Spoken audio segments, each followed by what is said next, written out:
안녕하세요. 파이팅 홍콩TV입니다. 오늘은 공인중개사민법 스피드 암기노트 민사특별법 파트 진행하도록 하겠습니다. 바로 시작합니다. 자, 먼저 주택임대차보호법인데요. 주택임대차보호법은 강행규정입니다. 임차인 보호를 위한 특별법으로 강행규정이고 주거용이면은 모두 적용됩니다. 등기 여부나 허가 여부, 주택의 일부 인지의 여부, 그리고 점포나 사무실을 용도 변경을 주거용으로 해서 사용하고 있다면 주택임대차보호법이 적용된다. 그리고 임대인의 경우 소유자가 아니더라도 적법하게 임대할 권한이 있는 자에게 임차해서 사용하고 있다면 임차인 보호를 위해서 이 법이 적용된다. 자, 주택임대차보호법은 이 법상의 대항력을 갖춘 임차인이 별도로 전세권 등기도 가지고 있는 경우에는 두 가지 각각 모두 병존하게 되고요. 임차권, 전세권 각각 모두 가지고 있는 게 되기 때문에 전세권자 지위에서 경매를 신청한 경우에 임차인으로서 대항력이 상실되는 건 아닙니다. 경매 절차에서 임차인 지위에서 배당 요구를 하더라도 이건 전세권에 기해서 배당 요구한 것이 아니다. 임차권과 전세권은 각각 모두 가지고 있을 수 있습니다. 다만 일시 사용이 명백한 임대차 이렇게 나오면은 주택임대차보호법 적용되지 않는다. 일시 사용이 명백한 임대차 적용 안 된다는 거 요거 알아두시고요. 자, 주택임대차보호법에서는 대항력이 중요하죠. 요 대항력이란 건 임대차 계약 후에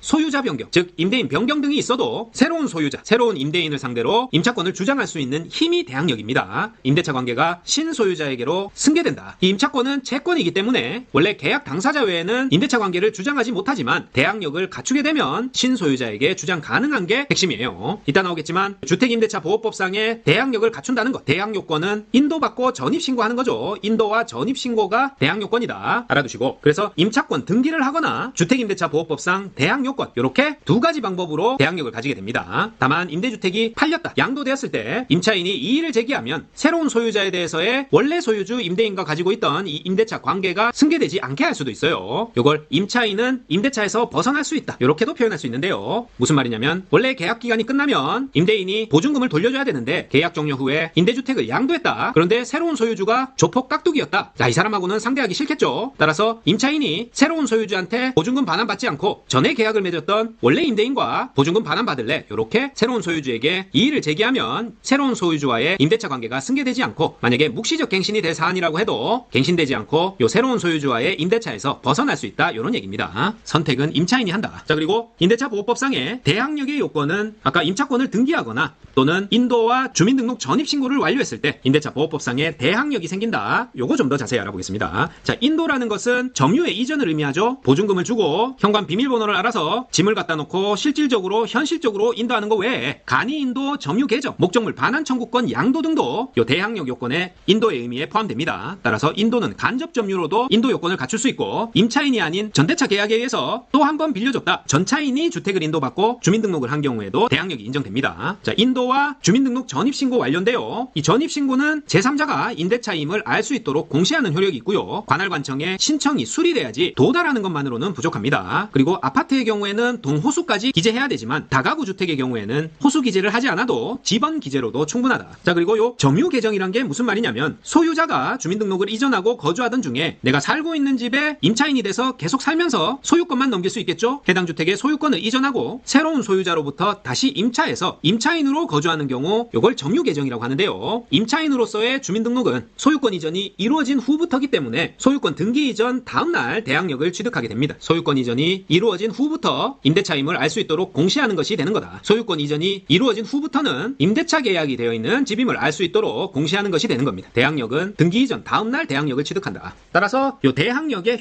효력은 대항 요건을 갖춘 날의 다음날 오전 0시부터 대항력이 발생합니다. 예를 들어서 1월 2일에 인도와 전입신고 수리라는 대항 요건을 갖추면 그날 밤 12시죠? 1월 3일 0시부터 대항력이 생깁니다. 따라서 1월 2일 날 이 집의 저당권이 12시가 되기 전에 등기가 돼버리면 이 임차권의 대항력은 1월 3일 0시 밤 12시죠. 그때 발생하는 거기 때문에 요 저당권보다 후순위가 되어버려요. 요거 주의한다. 자, 이렇게 대항력이 발생하면 소유자 변경에도 대항 가능하다. 즉 소유자가 바뀌어도 전 소유자랑 맺었던 임대차 계약이 승계된다 그런 뜻이고요. 새로운 소유자가 임대인 지위를 승계하고 전 소유자는 원래 임대차 계약에서 해방된다는 의미가 있겠죠. 경매의 경우에서는 새로운 소유자가 그 집의 임차인으로 있던 임차인인 경우에도 전 소유자는 그러한 임대차 관계에서 해방이 되고요. 이제 경매에 넘어갔으니까 경락 대금으로 돌려주고 돌려주고 정리가 되는 거겠죠. 전 소유자는 경매 넘어가면 임대차 관계에서 해방이 된다. 그런 뜻이고 단 임차인이 승계에 반대하면 승계가 안 된다. 구소유자가 보증금 채무를 그대로 지게 됩니다. 아까 한번 얘기했었죠. 새로운 소유자한테 전세금 반환 못 받을 것 같다. 원래 소유자인 네가 줘. 자, 이걸 임차인이 선택할 수 있고요. 임차인이 부동산의 양수인, 경매로 낙찰받은 경우도 마찬가지죠. 원래 임차인으로 있던 사람이 그 부동산을 사게 되면 이때는 전 소유자가 보증금 반환 채무를 질 필요가 없습니다. 당연하겠죠. 자, 원래 임차하고 있던 부동산을 자기가 샀으니까 임대인의 지위와 임차인의 지위 모두 한 사람에게 있게 되기 때문에 전 소유자는 해방된다. 보증금 반환 채무는 소멸하게 된다. 그런 뜻입니다. 자, 그리고 양수인은 임대할 권리를 종국적 확정적으로 이전받아야 임대인의 지위가 승계되고 담보 목적물의 양도, 요건 담보물 사용 수익 권리는 없는 경우죠. 담보 목적의 양도인 경우에는 임대인 지위를 승계하지 못합니다. 그리고 소유권 이전 전에 발생한 연체 차임이나 관리비 등도 신소유자에게 승계되지 않는다. 양수인의 임대 권리는 종국적 확정적으로 이전받아야 임대인 지위가 승계되기 때문에 담보 목적 양도는 임대인 지위 승계 못하고 소유권 이전 전에 발생한 연체 차임이나 관리비 등은 신소유자에게 승계되지 않는다. 기억하십니다. 그리고 임대인으로서 보증금 반환 채무는 당연히 승계되기 때문에 소유권 이전 전에 임차인의 채권자가 임차인의 보증금 채권에 대해서 가압류를 한 경우에는 신소유자가 구소유자의 제3채무자의 지위를 승계하기 때문에 가압류 채권자는 구소유자가 아니라 신소유자에게 가압류 효력을 주장합니다. 구소유자는 해방된다. 자, 보증금 반환 채무 당연히 승계되기 때문에 이 임차인이 만약에 전세 보증금을 담보로 대출을 받았다 혹은 가압류가 되어 있는 경우에 신소유자가 구소유자의 제3채무자의 지위를 승계하기 때문에 이 가압류 채권자는 신소유자에게 가압류 효력 주장이 가능하다. 구소유자는 이제 보증금 반환 채무 승계됐으니까 이 임차 보증금에 붙어있던 채권 관계에 대해서도 해방된다.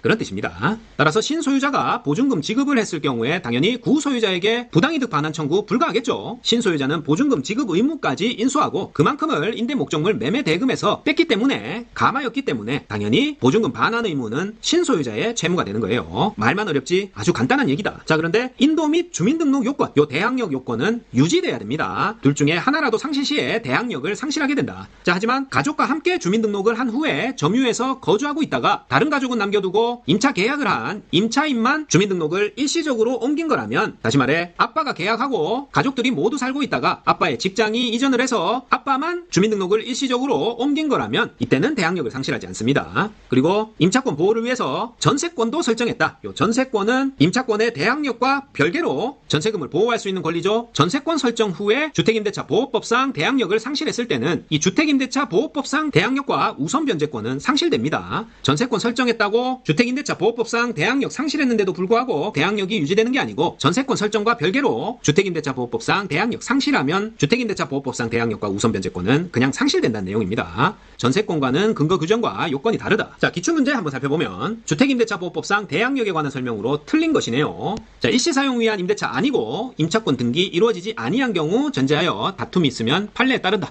자, 임차인이 타인의 점유를 매개로 임차주택을 간접 점유 나네요. 간접 점유하는 경우에도 대항 요건인 점유가 인정될 수 있다. 맞죠? 간접 점유도 대항 요건으로서 점유에 해당되고 임차인이 지위를 강화하고자 별도로 전세권 설정 등기를 마쳤다. 주택임대차 보호법상의 대항 요건을 상실하면 상실한다. 이렇게 돼야 되는데 주택임대차 보호법상 대항력 상실한다 돼 있으니까 O죠. 전세권과는 요건과 규정이 다르다고 했어요. 별개다. 주민등록을 마치고 거주하던 자기 명의의 주택을 매도한 자가 매도와 동시에 이를 다시 임차하기로 약정한 경우 점유 개정이라고 그랬죠. 매수인 명의의 소유권 이전 등기 여부와 관계없이 대항력이 인정된다. 자, 요게 틀렸죠. 주택임대차보호법상 주민등록은 반드시 임차인으로서의 주민등록이어야 됩니다. 따라서 매수인 명의의 소유권 이전 등기가 되어야 비로소 전 소유자가 임차인으로서 주민등록을 한 게 되는 거예요. 3번이 정답이고 임차인이 주택의 인도와 주민등록을 마친 때에는 그 다음날 오전 0시부터 대항력이 생긴다. 맞습니다. 1월 2일 12시, 1월 3일 0시죠. 그 다음날 오전 0시부터 대항력이 생깁니다. 주택 인도와 주민등록 수리라는 대항 요건을 갖추면 그 다음날 오전 0시부터 대항력이 생긴다. 임차인이 가족과 함께 임차주택의 점유를 계속하면서 가족의 주민등록은 그대로 둔 채 임차인의 주민등록만 일시적으로 옮긴 경우 대항력을 상실하지 않는다. 맞죠? 주민등록 옮긴 경우에 대항력 상실하지 않습니다. 자, 하나 더 살펴보면 주택 임차인 을이 보증금을 지급하고 대항 요건을 갖춘 후 임대인 갑이 그 주택의 소유권을 병에게 양도했다. 이에 관한 설명으로 틀린 것이네요. 자, 을이 임차인, 갑이 전 소유주, 병이 신소유주죠. 자, 갑은 특별한 사정이 없는 한 보증금 반환 의무를 면한다. 맞죠? 구 임대인은 주택 소유권을 넘기면 보증금 반환 의무 신소유자에게 승계된다고 했어요. 갑은 임대차에서 해방된다. 이렇게도 표현할 수 있다고 했죠. 자, 임차주택 양도 전에 발생한 연체차임 채권은 자, 연체차임은 승계되지 않는다 돼야 되는데 끝으로 가보니까 승계되지 않는다. 맞죠? 특별한 사정이 없는 한 신소유주 병에게 승계되지 않고요. 임차주택 양도 전에 보증금 반환 채권이 가압류 나왔다. 가압류는 승계되죠. 끝에 가보니까 승계한다. 요것도 맞네요. 병은 제3채무자의 지위를 승계하게 되겠죠. 임차주택 양도 전 보증금 반환 채권이 가압류된 경우 신소유자 병은 제3채무자 지위 승계 있다. 자, 병이 을에게 보증금을 반환하더라도 특별한 사정이 없는 한 갑에게 부당이득 반환 청구할 수 없다죠. 맞다. 당연히 매매할 때 보증금은 제하고 매매 대금을 지급했을 거기 때문에 나중에 임차인에게 새로운 소유자가 보증금 반환해도 전 소유자한테 부당이득 반환 청구 당연히 할 수 없죠. 자, 만약 갑이 임차주택을 채권담보를 목적으로, 자, 채권담보 목적은 임차인의 지위를 종국적으로 양도한 게 아니라고 했죠. 따라서 임차주택을 병에게 양도한 경우 갑은 특별한 사정이 없는 한 보증금 반환 의무를 면한다. 자, 요게 틀렸네요. 채권담보를 목적으로 담보 목적물을 이전하더라도 사용 수익권은 없기 때문에 임대인의 지위를 승계하지 않습니다. 따라서 전 소유자 갑이 그대로 보증금 반환 의무를 가지고 있는 거예요. 채권담보 목적 임차주택 양도 시 종국적으로 임대인의 지위를 승계하는 게 아니기 때문에 갑이 보증금 반환 채무 면한다 하면 X 하셔야 된다.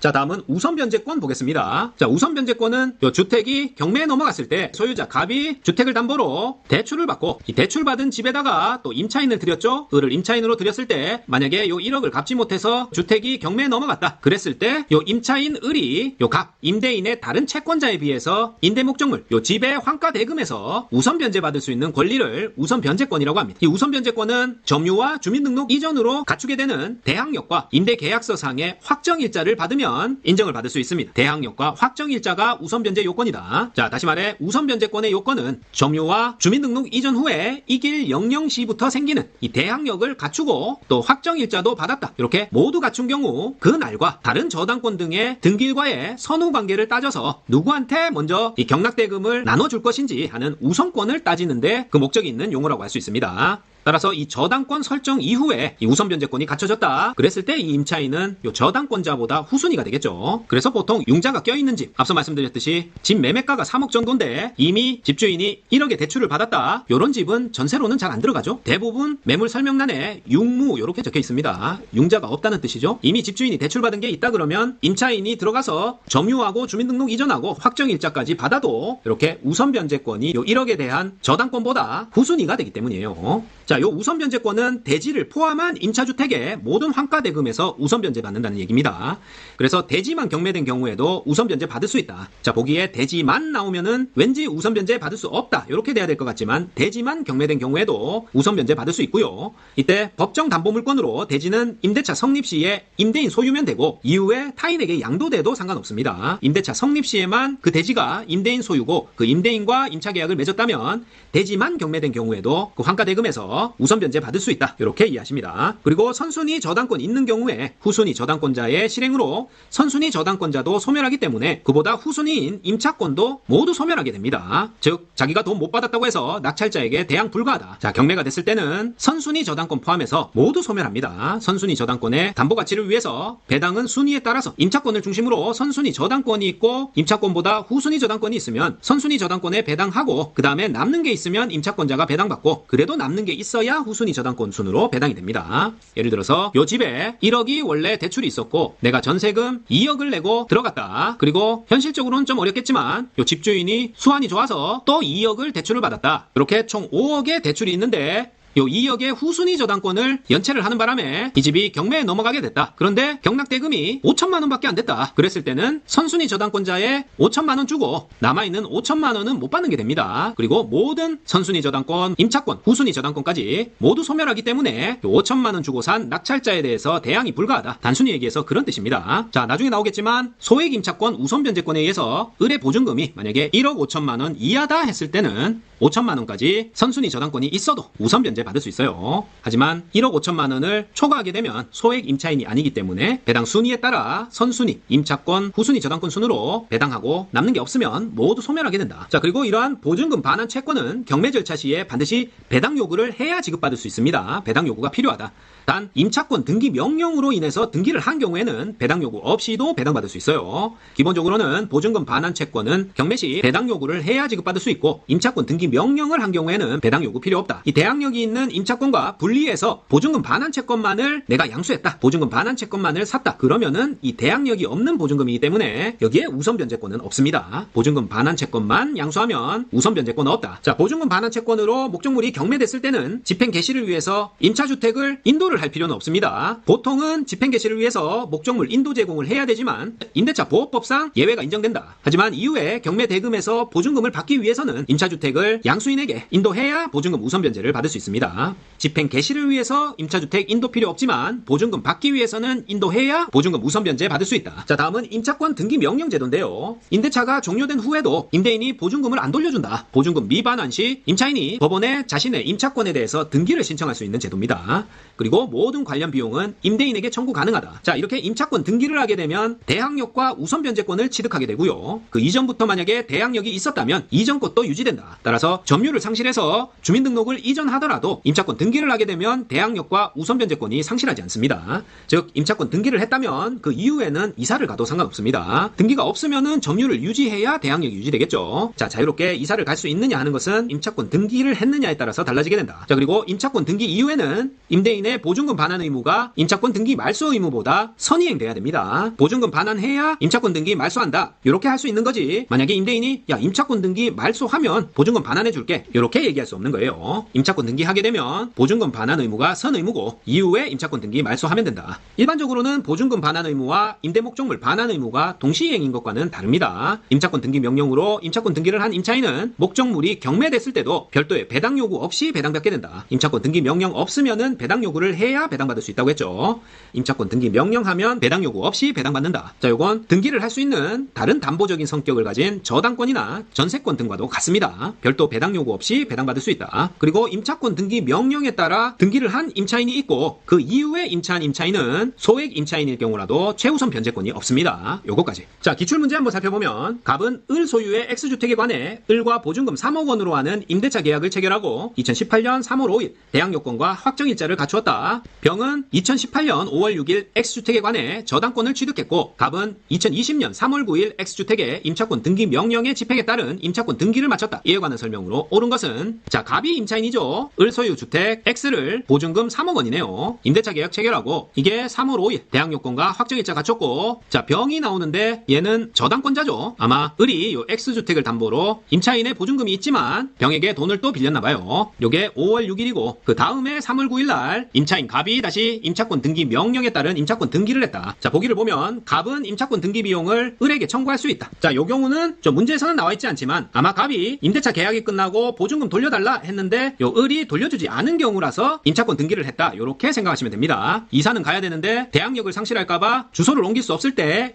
임차권 등기 명령에 따라서 임차권 등기하고 주소 이전할 수 있다고 그랬죠. 따라서 이때 갑은 임차권 등기 비용을 을에게 청구할 수 있다. 맞죠? 주인이 부담해야 됩니다. 그리고 갑은 2020년 3월 10일 다른 곳으로 이사한 경우 대항력을 잃는다? 자, 요게 틀렸네요. 자, 대항력을 잃지 않기 위해서 임차권 등기를 하는 거죠. 임차권 등기를 하게 되면 등기부등본을 떼봤을 때 여기 임차인이 있고 보증금을 돌려주지 않았구나 하는 사실을 알 수 있기 때문에 이사를 할 수 있는 겁니다. 자, 을의 임차보증금 반환 의무와 갑의 임차권 등기 말소 의무는 동시행 관계다? 아니죠. 보증금 먼저 돌려줘야 된다고 했습니다. 을의 임차보증금 반환 의무가 선 의무다. 경매가 2020년 6월 9일 개시되어 X주택이 매각된 경우 갑이 배당 요구를 하지 않으면 병보다 우선 변제를 받을 수 없다. 아니죠. 일단 병보다 선순위고 배당 요구하지 않아도 임차권 등기하면은 배당받을 수 있다고 했습니다. 임차권 등기 명령을 했을 경우에는 배당 요구하지 않아도 배당받을 수 있고 기본적으로 임대차 계약이 저당권 계약보다 먼저 체결됐기 때문에 저당권자 병보다 임차인이 우선 변제 받을 수 있습니다. 자, 만약 2020년 4월 5일에 정의 X주택을 보증금 2억 원에 임차해서 대항 요건을 갖춘 다음에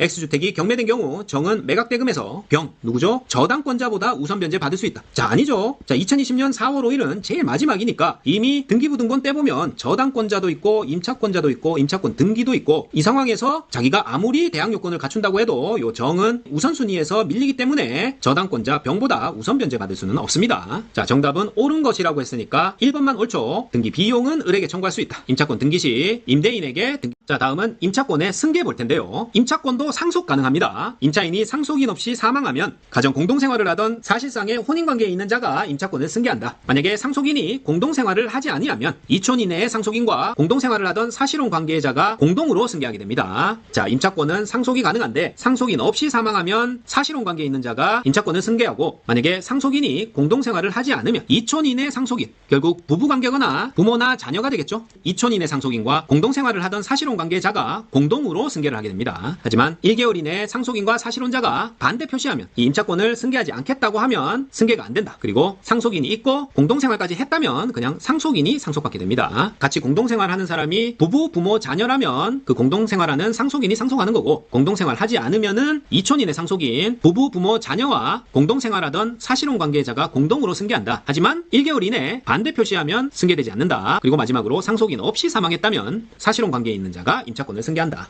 됐죠?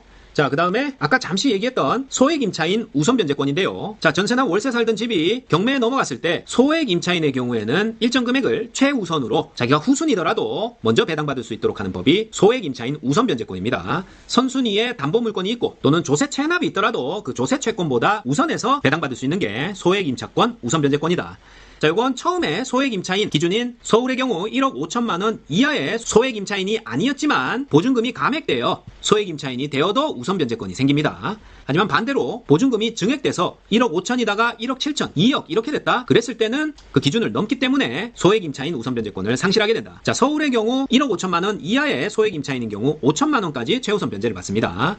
자, 그리고 이러한 소액 임차인 우선 변제권도 경매 신청 등기 전까지 대항 요건, 인도와 주민등록은 갖춰야 됩니다. 대항 요건을 갖춰야 우선 변제해준다. 자, 이러한 주택임대차 보호법에 적용되는 임대차 기간은 2년 미만으로 정하거나 기간이 정함이 없는 경우에는 2년이 기본입니다. 주택임대차 2년이 기본이고, 임차인의 경우에는 2년 미만으로 주장이 가능하다. 다만 임대차 기간이 종료 후에도 보증금을 반환받을 때까지는 임대차 관계가 존속되는 거예요. 따라서 임대차 기간을 정하고 그 기간을 넘었다 그러면 임대차 관계가 종료됐으니까 원 임대차 계약이 아니라 뭐 다른 계약에 의해서 구속이 되는 게 아니라 임대차 기간이 종료되더라도 보증금을 반환받을 때까지는 임대차 관계가 존속된다. 자, 그리고 계약의 갱신에서 문제에 자주 출제되는 게 묵시적 갱신이죠. 묵시적 갱신은 계약 종료 전 6개월 전부터 2개월 전까지 임대인에게 갱신 거절 통지가 없거나 조건 변경 통지를 하지 않으면 동일한 조건으로 그 이전 계약이 갱신한 걸로 보는 게 묵시적 갱신입니다. 기간은 2년으로 보고요. 임차인은 묵시적 갱신이 됐을 때 언제든 해지 가능하고 해지 통지 후 3개월이 지나면 해지가 됩니다. 이게 중요하죠. 임차인은 언제든지 해지 가능하기 때문에 임차인은 언제든지 해지 가능하고 임대인은 마음대로 나가라고 할 수 없습니다.